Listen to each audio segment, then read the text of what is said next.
ప్రియాంక భారీ విజయం. వాయనాడ్ ఎంపీ బైపోల్లో 4,10,931 ఓట్ల మెజార్టీ. ప్రత్యక్ష ఎన్నికల్లో పోటీ చేసిన తొలిసారే గ్రాండ్ విక్టరీ. 2024 లోక్సభ ఎన్నికల్లో రాహుల్ సాధించిన మెజార్టీ కన్నా ఎక్కువ. రెండో స్థానంలో సిపిఐ, మూడో స్థానంలో బీజేపీ. పార్లమెంట్లో మీ గొంతుకను వినిపించేందుకు ఎదురు చూస్తున్న నాపై ఉంచిన నమ్మకానికి కృతజ్ఞతతో పొంగిపోయా అంటూ ప్రియాంక గాంధీ ఎమోషనల్గా వాయనాడ్ ప్రజలపైన మాట్లాడినటువంటి విషయం మనం చూస్తా ఉన్నాం. తెలంగాణ తల్లి విగ్రహావిష్కరణకు స్పెషల్ గెస్ట్గా ప్రియాంక. వాయనాడ్లో గెలుపు తర్వాత పార్టీలో పెరిగిన ప్రియారిటీ.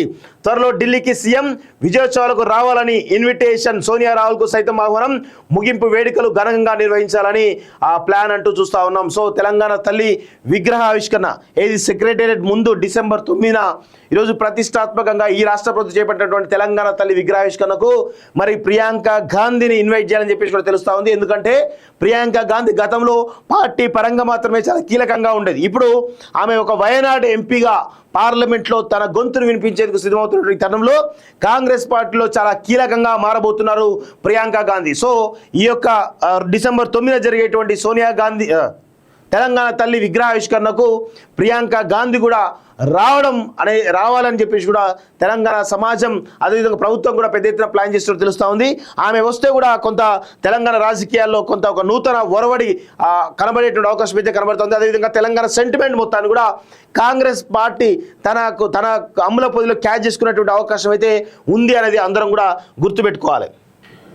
సోనియా రాహుల్తో పాటు స్పెషల్ గెస్ట్గా ఆహ్వానం. ప్రజా విజయోత్సవాలు ముగింపు. తెలంగాణ తల్లి విగ్రహావిష్కరణకు రప్పించేలా ప్లాన్. 2-3 రోజుల్లో ఇన్విటేషన్ ఇవ్వనున్న సీఎం అంటూ చూస్తున్నాం. కాంగ్రెస్ అధికారులకు వచ్చి ఏడాది పూర్తవుతున్న సందర్భంగా వచ్చే నెల 9న జరిగే ముగింపు వేడుకలకు ఏఐసీసీ అధినేతలు సోనియా రాహుల్తో పాటు ప్రియాంక గాంధీని ఆహ్వానించాలని సీఎం రేవంత్ రెడ్డి ప్లాన్ చేస్తున్నట్టు సమాచారం. అదే రోజు సెక్రటేరియట్లో ఏర్పాటు చేసిన తెలంగాణ తల్లి విగ్రహావిష్కరణకు ఆమె స్పెషల్ గెస్ట్గా ఉంటే బాగుంటుందనే అభిప్రాయం పార్టీ లీడర్లలో వ్యక్తమవుతున్నది.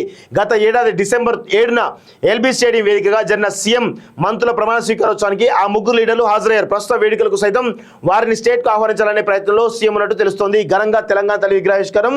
సో దానికి సంబంధించి నాకు తెలిసి సోనియా గాంధీ, రాహుల్ గాంధీ, ప్రియాంక గాంధీ ముగ్గురు రాకపోవచ్చు, కానీ ఎవరో ఒకరైతే ఖచ్చితంగా వచ్చేటువంటి అవకాశం అయితే ఉన్నట్టు తెలుస్తూ ఉంది. సో ఎవరు వచ్చినా కానీ సోనియా గాంధీ వచ్చినా, రాహుల్ గాంధీ వచ్చినా, ప్రియాంక గాంధీ వచ్చినా తెలంగాణ సమాజం ఖచ్చితంగా ఆహ్వానిస్తుంది. ఎందుకంటే తెలంగాణ రాష్ట్రంలో సోనియా గాంధీ చాలా కీలక పాత్ర, రాహుల్ గాంధీ చాలా కీలక పాత్ర.